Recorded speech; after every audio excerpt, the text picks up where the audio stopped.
Hello, everyone. It is the 7th of September, and I am joined by Uday and Paul to discuss some of the various new issues that are emerging in Papua New Guinea. There have been increasing concerns over the security and bad governance in the country, especially in the highlands where over 150 people have been killed recently. And the Enga province has been placed under a 3-month lockdown due to the ongoing tribal violence in the region. So there are a lot of underlying factors behind these developments. Paul, would you like to elaborate on them? Oh, look, I think everything in PNG boils back to two particular issues. One is it's a country comprising 300 odd languages. They're very, very different cultures. The people may look like they're from two main groups. That's the highland and Melanesians and the lowland Melanesian Austronesian mixes with some various Pacific Island bloods running through them.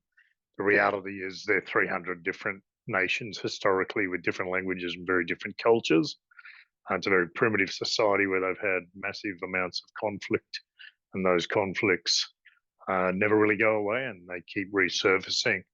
I think it's important, when we talk about, say, the outbreak of violence in the highlands, to understand how many tribes are up there and that they're really made more competitive, made more amplified because there's a lot of resource projects going on there. There's the historical grievances I alluded to. There's ongoing land disputes and a lot of other sources of conflict. When we look at the 3-month lockdown in anger that you stated, that's after an increase in tribal conflict. That was in 6 constituent districts. Though the special police units were mobilised and given the authority to shoot and kill, the issues continue to go on. And the problem is, the second issue beyond the complexities of the 300 language groups and tribes is that there's a lack of governance, a lack of security allocation, and therefore armed gangs rule the day.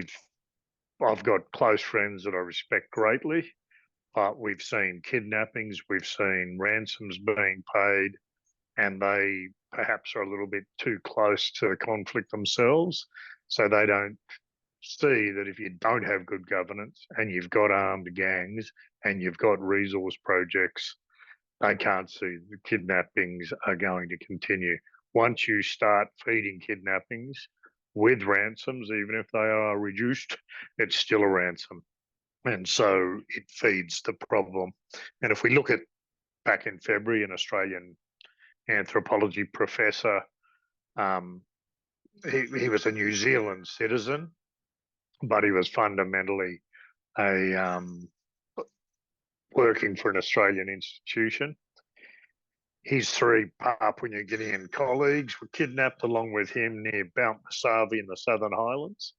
They were held captive for a week. The kidnappers were described as a gun-wielding criminal gang of about 20 runners. These guys were involved in moving guns and drugs. The government, with help from the police and defence force and local leaders, negotiated their release after agreeing to paying a ransom. Now, the original ransom requested was $1.5 million US. However, a significantly smaller amount was eventually given. But again, as I mentioned, once you start paying ransom, particularly in primitive cultures, you ultimately feed the problem. Now, there's been other resource-related kidnappings in the last couple of years in the highlands. It's been a quiet period of late, but the next kidnappings are inevitable. On the back of that, there's been a regular supply of ammunition and firearms arriving from illegal dealers in the highlands. We know that a lot of these weapons are coming in through China and also being procured from the Indonesian military. There's also weapons that are being traded between the TPNPB, which is the armed movement against civil society, though it represents itself in Indonesia as being against the Indonesian government. It's really a bunch of masked hoodlums with no real strategic plan. So you've got various sources of weapons coming into PNG. You've got a lack of governance. You've got powerful tribal warriors in groups, and you've got unruly gangs. So it's a real melting pot. But what is consistent is that the PNG government policies are not encouraging foreign investment. they're actually delaying incredibly important projects for the economy. So it's a real basket case. Uday, you want to bring up any points? Right, Paul. That was very interesting. You mentioned the police, and in terms of the shoot to kill orders, how they do seem extreme. But something that you've talked about before is the intent of the police versus their actual capability and the government support for police, as Port Moresby does not give the funding or resources to people like Police Commissioner David Manning to be able to enforce security, even in Port Moresby, where crime has been increasing. So I Yeah, think your look, points of bad exactly right. governance. Yeah. Yeah, look, exactly right, Uday. I mean, Manning's an incredible leader. He's an incredible man, but he's not Houdini. You can't have a police force that's under-resourced, overtasked, undertrained, overworked, and think that it's actually going to resolve all the problems. Meanwhile, the government's not doing its job. The reality is the leadership of PNG is more concerned about personal wealth. There's a lot of accusations and ongoing court cases, and at some point, PNG needs to mature to a level where corrupt, selfish leaders that are destroying the country need to be held accountable. The problem is they surround themselves, and it's called one talk in PNG or main suku on the other side of the border. It both means play your tribe for all it's worth. Forget about all the other tribes. Use your tribe to protect you. Use your tribe to extort everything they can and gain every advantage while you've got the power for your tribe. And this is one of the real challenges PNG faces. Maintaining law and order in the Highlands remains extremely difficult due to those geographic and the cultural diversity, the limited security resources, and also then the conflict for land and proximity to the resource-rich oil gas mining projects are all factors that are feeding violence. Uday? Right. Paul, also, you had mentioned that, the government comes in the way of investment. In fact, Prime Minister James Marape has had this policy of Take Back PNG, where he's trying to nationalize or get more control over the lucrative and important resource sector in Papua New Guinea. So for this reason, the government is considering implementing a production sharing regime for oil and gas rather than the current concession based bids. How do you see the outlook for this? Because PNG, with its governance, with its lack of governance, does not necessarily have the capability to maintain production sharing. And this, in the long term, will be a mistake for the industry to grow, or a hindrance. Yeah, look, I think it's ill considered. I think behind it's the wrong motivations. I think it's going to be a disaster for Papua New Guinea. I think it's going to discourage good foreign investors that do act in a responsible way and give back to the communities.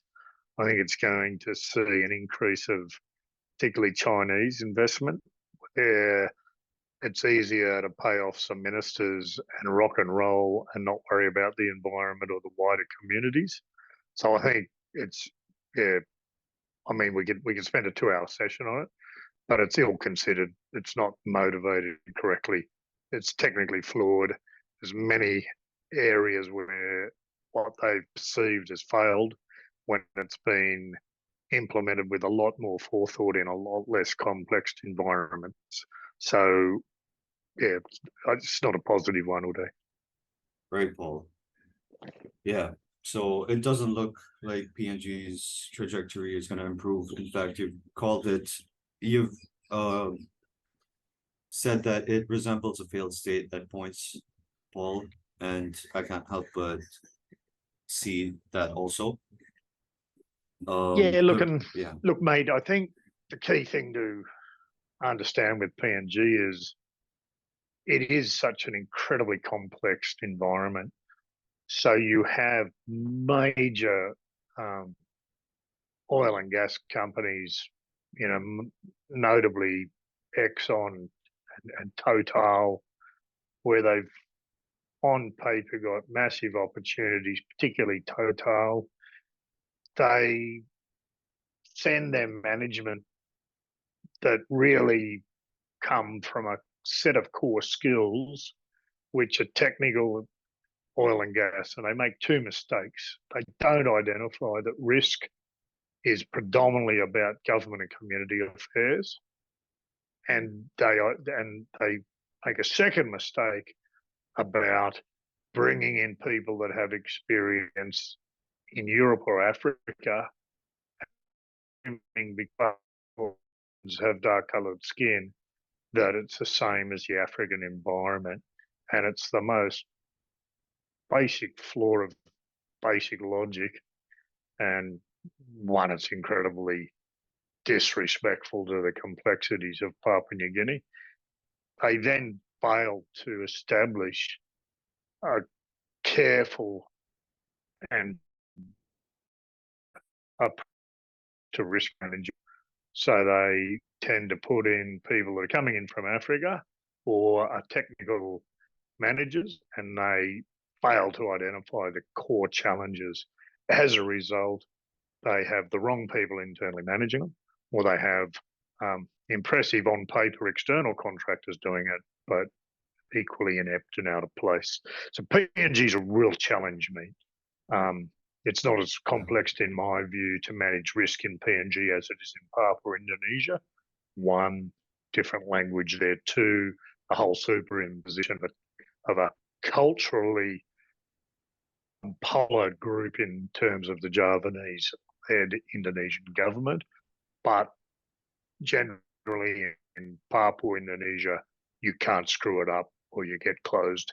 In PNG, people tend to just keep pouring money at it and trying to tweak it without actually ever understanding that they're not really doing it that well, because they're missing the whole core risk management process, not allocating the expertise and the resources appropriately. They don't identify the problem, so they don't solve it. We best move on, shall we? Yeah, we can. Thanks a lot for your insights today on this, Paul. Appreciate it. It's a pleasure. See you on another Cheers. one. Yeah. Thanks. See you.